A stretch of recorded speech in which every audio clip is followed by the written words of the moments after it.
अस्सलाम वालेकुम यार। 2-3 दिन पहले 6 नवंबर 2024 रात के टाइम 9-10 बजे के करीब हमदर्द सोसाइटी सोफर रोड से मेरी बाइक ना मोटरसाइकिल CD70 चोरी हो चुकी है, जिसका नंबर है NFF 5322। तो मैं ये अपना वीडियो पैगाम चोर के लिए रिकॉर्ड करना चाहता हूँ जिसने बाइक चुराई है मेरी। एक छोटे से स्केल का गवर्नमेंट एम्प्लॉई हूँ, क्लरिकल फील्ड में। मेरी सैलरी जितनी भी है शुक्र है, मेरा मुश्किलों से गुजारा हो ही जाता है। मैं रेंट के घर पे रहता हूँ, मेरा अपना कोई घर नहीं है। Poor family, lower middle class से बिलोंग करता हूँ। 3 बच्चे हैं मेरे, छोटे से प्राइमरी नर्सरी में पढ़ते हैं। जितनी सैलरी है मैं रेंट, बच्चों की ट्यूशन फीस, स्कूल फीस और राशन वगैरह, जितने भी रूटीन एक्सपेंसेस होते हैं घर के, बड़ी मुश्किल से मैं वो कवर करता हूँ। और हर महीने मुझे थोड़ा सा डेट, कर्जा लेना पड़ता है। मेरे पास कोई सेविंग नहीं है। मैंने ना ये मोटरसाइकिल कुछ महीने पहले कर्जा उठा के क्रेडिट कार्ड से कुछ कोई 1 लाख रुपए परचेज की थी। अभी 6 किस्तें इसकी, चोर भैया 6 किस्तें इसकी मैंने देनी है, जो कि मई तक 2025 तक मैं इसकी अदा करता रहूंगा 10,000 हर महीने। तो जो बाइक आपने चुराई है उसका अभी तक मैंने कर्जा ही नहीं उतारा, और मेरे पास अभी बजट बिल्कुल नहीं है कि मैं एक और बाइक खरीद सकूं। अगर बात सिर्फ मेरी होती तो मैं पैदल चलता रहता। मैंने 1 साल पहले भी पैदल में चला हूं।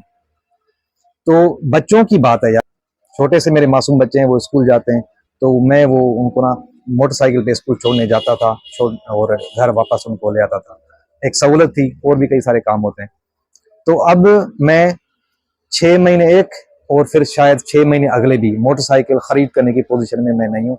मैं बच्चों को पैदल, मासूम बच्चों को पैदल स्कूल ले जाता हूँ और वहां से पैदल वापस लाता हूँ। और मैं आपको बताना चलूँ, मेरा अगर आप यूट्यूब चैनल विजिट करेंगे तो मैं एक ह्यूमनिस्ट हूँ, इंसान परस्त हूँ। मैं इंसान परस्त समझते हैं जिसको इंसानों से मोहब्बत है, इंसानों से प्यार है, इंसान से हमदर्दी है। बहुत अच्छे जज्बात रखता हूँ मैं अपने दिल में सभी इंसानों के लिए। चोर भैया आपके लिए भी वही जज्बात मेरे दिल में हैं। हालांकि बहुत मुझे तकलीफ हुई है, दुख हुआ है, बहुत तकलीफ हुई है मुझे, लेकिन बाय गॉड मैं आपसे नफरत नहीं कर रहा, क्योंकि आपने जो कदम उठाया है, आपने चोरी की है, आपकी में भी कोई मजबूरी हो।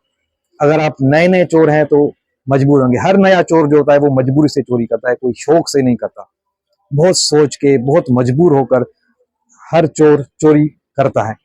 मैं ये भी नहीं कह रहा कि वो सही करता है, वो दुरुस्त करता है, उसका अमल वो गलत है, लेकिन जब शुरू करता है तो वो मजबूरी से शुरुआत करता है। उसके घर वालों का भी कसूर है, उसके दोस्तों का कसूर है, उसके बहन भाइयों का, अगर वो स्कूल में पढ़ा है तो स्कूल वालों का।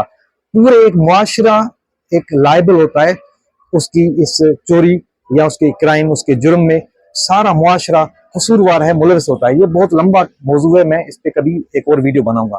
तो चोर भैया आप मजबूर होंगे, आपने चोरी की है। अगर आप समझते हैं कि मेरी मजबूरी से आपकी मजबूरी बड़ी है तो जाइए, मैंने आपको अपनी बाइक माफ कर दी, आप रख लीजिए।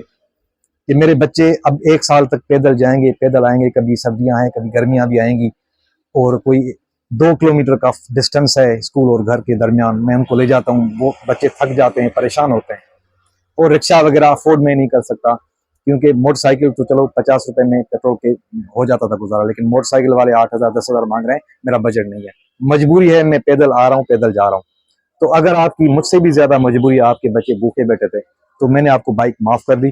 अगर नहीं, इतनी मजबूरी नहीं है, तो मुझसे रब्ता कीजिए और मुझे बाइक अपनी वापस कर दीजिए। मेरा नंबर नोट करें, 0341760347 और चोर भैया मैं आपको बताऊं कि मैंने पुलिस में केस रिपोर्ट भी दर्ज कराई है, और सिंध पुलिस पे मुझे पूरा भरोसा है, वो सच्चाई से ढूंढेंगे, वो मेरी केस पे काम कर रहे हैं, इंक्वायरी कर रहे हैं, और मुझे उन पे भी भरोसा है कि इंशाल्लाह SSP सखर अमजद शेख साहब मेरी बाइक को ढूंढ निकालेंगे। और अगर चोर भैया आप बहुत मजबूर हैं तो मैं अभी कह रहा हूँ, मुझसे रब्ता कीजिएगा कि मैं जी आपसे बड़ा मजबूर मैं हूँ। मैं पुलिस को मना कर दूंगा कि मैं विथड्रॉ कर दूंगा अपना केस, मैं छोड़ दूंगा। ठीक है जी, शुक्रिया।